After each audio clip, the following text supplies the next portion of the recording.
فإن طلقها فلا تحل له من بعد حتى تنكح زوجا غيره فإن طلقها فلا جناح عليهما أن يتراجعا إن ظنا أن يقيما حدود الله وتلك حدود الله يبينها لقوم يعلمون অতঃপর যদি দুবার তালাক দেবার পর স্বামী তার স্ত্রীকে তৃতীয়বার তালাক দেয় তাহলে স্ত্রী তার জন্য আর হালাল হবে না।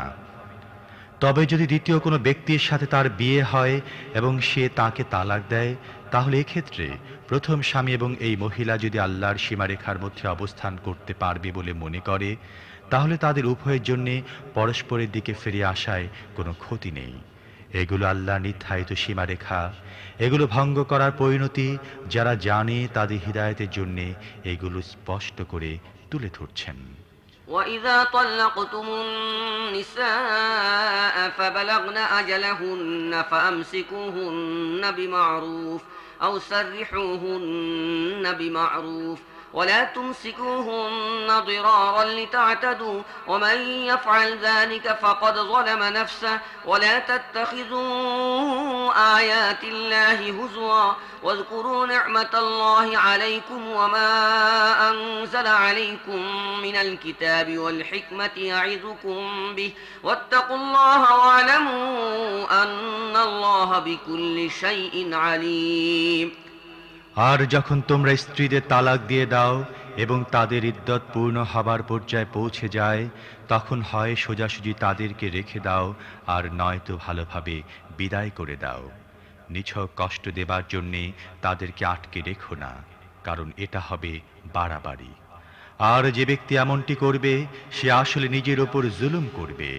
আল্লাহর আয়াতকে খেল তামাশায় পরিণত করো না। ভুলে যেও না আল্লাহ তোমাদের কত বড় নিয়ামত দান করেছেন। তিনি তোমাদের উপদেশ দান করছেন, যে কিতাব ও হিকমত তিনি তোমাদের উপর নাজিল করেছেন তাকে মর্যাদা দান করো। আল্লাহকে ভয় করো এবং ভালোভাবে জেনে রাখো আল্লাহ সব কথা জানেন। وَإِذَا طَلَّقْتُمُ النِّسَاءَ فَبَلَغْنَ أَجَلَهُنَّ فَلَا تَعْضُلُوهُنَّ أَن يَنكِحْنَ أَزْوَاجَهُنَّ إِذَا تَرَاضَوْا بَيْنَهُم بِالْمَعْرُوفِ ذلك يوعظ به من كان منكم يؤمن بالله واليوم الآخر ذلكم أزكى لكم وأطهر والله يعلم وأنتم لا تعلمون। তোমরা নিজেদের স্ত্রীদের তালাক দেবার পর যখন তারা ইদ্যত পূর্ণ করে নেয় তখন তাদের নিজেদের প্রস্তাবিত স্বামীদের সাথে বিয়ের ব্যাপারে তোমরা বাধা দিও না। যখন তারা প্রচলিত পদ্ধতিতে পরস্পর বিবাহ বন্ধনে আবদ্ধ হতে সম্মত হয়, এ ধরনের পদক্ষেপ কখনো গ্রহণ না করার জন্যে তোমাদের উপদেশ দেয়া হচ্ছে, যদি তোমরা আল্লাহ ও পরকালের প্রতি ঈমান এনে থাকো। এ থেকে বিরত থাকাই তোমাদের জন্য সবচেয়ে পরিমার্জিত ও সর্বাধিক পবিত্র পদ্ধতি।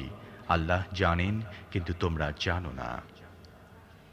والوالدات يرضعن أولادهن حولين كاملين لمن أراد أن يتم الرضاعة وعلى المولود له رزقهن وكسوتهن بالمعروف لا تكلف نفس إلا وسعها لا تضار والدة بولدها ولا مولود له بولده وعلى الوارث مثل ذلك فإن أرادا فصالا عن تراض منهما وتشاور فلا جناح عليهما وإن أردتم أن تسترضعوا أولادكم فلا جناح عليكم إذا سلمتم ما آتيتم بالمعروف واتقوا الله واعلموا أن الله بما تعملون بصير। যে পিতা তার সন্তানের দুধ পানির সময়কাল পূর্ণ করতে চায় সেক্ষেত্রে মায়েরা পুরো 2 বছর নিজেদের সন্তানদের দুধ পান করাবে। এ অবস্থায় সন্তানদের পিতাকে প্রচলিত পদ্ধতিতে মায়েদের খোরাক পোশাক দিতে হবে, কিন্তু কারোর উপর তার সামর্থ্যের বেশি বোঝা চাপিয়ে দেয়া উচিত নয়। কোনো মাকে জন্য কষ্ট দেয়া যাবে না যে সন্তানটি তার, আবার কোনো বাপকেও এজন্য কষ্ট দেয়া যাবে না যে এটি তারই সন্তান। দুধ দানকারিনীর এ অধিকার যেমন সন্তানের পিতার উপর আছে, তেমনি আছে তার ওয়ারিশের উপরও। কিন্তু যদি উভয় পক্ষ পারস্পরিক সম্মতি ও পরামর্শক্রমে দুধ ছাড়াতে চায়, তাহলে এমনটি করায় কোনো ক্ষতি নেই। আর যদি তোমার সন্তানদের অন্য কোনো মহিলা দুধ পান করাবার কথা চিন্তা করে থাকো, তাহলে তাতেও কোনো ক্ষতি নেই। তবে এক্ষেত্রে শর্ত হচ্ছে, এই জন্য যা কিছু বিনিময় নির্ধারণ করবে তা প্রচলিত পদ্ধতিতে আদায় করবে। আল্লাহকে ভয় করো এবং জেনে রাখো, তোমরা যা কিছু করো না কেন সবই আল্লাহর নজরে আছে।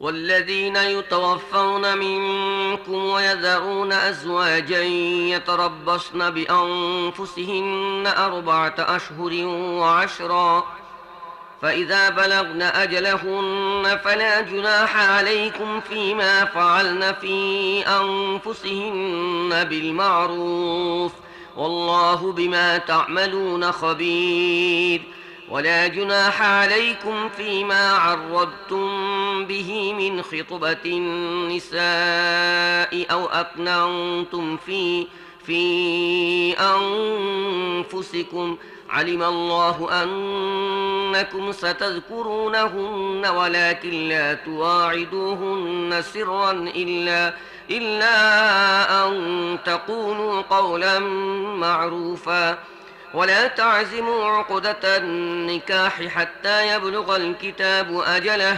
واعلموا أن الله يعلم ما في أنفسكم فاحذروه واعلموا أن الله غفور حليم।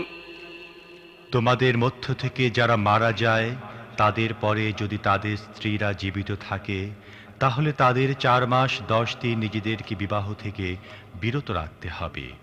তারপর তাদের ইদ্যত পূর্ণ হয়ে গেলে তার ইচ্ছা মতো নিজেদের ব্যাপারে প্রচলিত পদ্ধতিতে যা চায় করতে পারে। তোমাদের উপর এর কোনো দায়িত্ব নেই। আল্লাহ তোমাদের সবার কর্মকাণ্ড সম্পর্কে অবহিত। ইদ্যতকালে তোমরা এই বিধবাদেরকে বিয়ে করার ইচ্ছা ইশারা ইঙ্গিতে প্রকাশ করলে অথবা মনের গোপন কোণে লুকিয়ে রাখলে কোনো ক্ষতি নেই। আল্লাহ জানেন তাদের চিন্তা তোমাদের মনে জাগবেই। কিন্তু দেখো, তাদের সাথে কোনো গোপন চুক্তি করো না। যদি কোনো কথা বলতে হয় প্রচলিত পরিচিত পদ্ধতিতে বলো, তবে বিবাহ বন্ধনের সিদ্ধান্ত ততক্ষণ করবে না যতক্ষণ না ইদ্যত পূর্ণ হয়ে যায়। খুব ভালোভাবে জেনে রাখো, আল্লাহ তোমাদের মনের অবস্থাও জানেন। কাজে তাকে ভয় করো এবং এ কথাও জেনে রাখো, আল্লাহ ধৈর্যশীল এবং ছোটখাটো ত্রুটিগুলো এমনিতেই ক্ষমা করে দেন। لا جناح عليكم إن طلقتم النساء ما لم تمسوهن أو تفرضوا لهن فريضة ومتعوهن على الموسع قدره وعلى المقتر قدره متاعا بالمعروف حقا على المحسنين وإن طلقتموهن من قبل أن تمسوهن وقد فرضتم لهن فريضة فنصف ما فرضتم إلا أن يعفون أو يعفو الذي بيده عقدة النكاح وأن تعفوا أقرب للتقوى ولا تنسوا الفضل بينكم إن الله بما تعملون بصير حافظوا على الصلوات والصلاة الوسطى وقوموا لله قانتين। নিজেদের স্ত্রীদেরকে স্পর্শ করার বা মোহরানা নির্ধারণ করার আগেই যদি তোমরা তালাক দিয়ে দাও, তাহলে এতে তোমাদের কোনো গুনাহ নেই। এই অবস্থায় তাদেরকে অবশ্যই কিছু না কিছু দিতে হবে। সচ্ছল ব্যক্তি তার সাধ্য মতো এবং দরিদ্রতার সংস্থান অনুযায়ী প্রচলিত পদ্ধতিতে দেবে। সৎ লোকদের ওপর এটি একটি অধিকার। আর যদি তাদেরকে স্পর্শ করার আগেই তোমরা তালাক দিয়ে দাও, কিন্তু মোহরানা নির্ধারিত হয়ে গিয়ে থাকে, তাহলে এই অবস্থায় মোহরানার অর্ধেক তাদেরকে দিতে হবে। স্ত্রী যদি নরম নীতি অবলম্বন করে এবং মোহরানা না নেয়, অথবা সেই ব্যক্তি নরম নীতি অবলম্বন করে যার হাতে বিবাহ বন্ধন নিবন্ধন এবং সম্পূর্ণ মোহরানা দিয়ে দেয়, তাহলে সেটা অবশ্য স্বতন্ত্র কথা। আর তোমরা অর্থাৎ পুরুষরা নরম নীতি অবলম্বন করো। এ অবস্থায় এটি তাকওয়ার সাথে অধিকতর সামঞ্জস্যশীল। পারস্পরিক ব্যাপারে তোমরা উদারতা ও সহৃদয়তার নীতি ভুলে যেও না।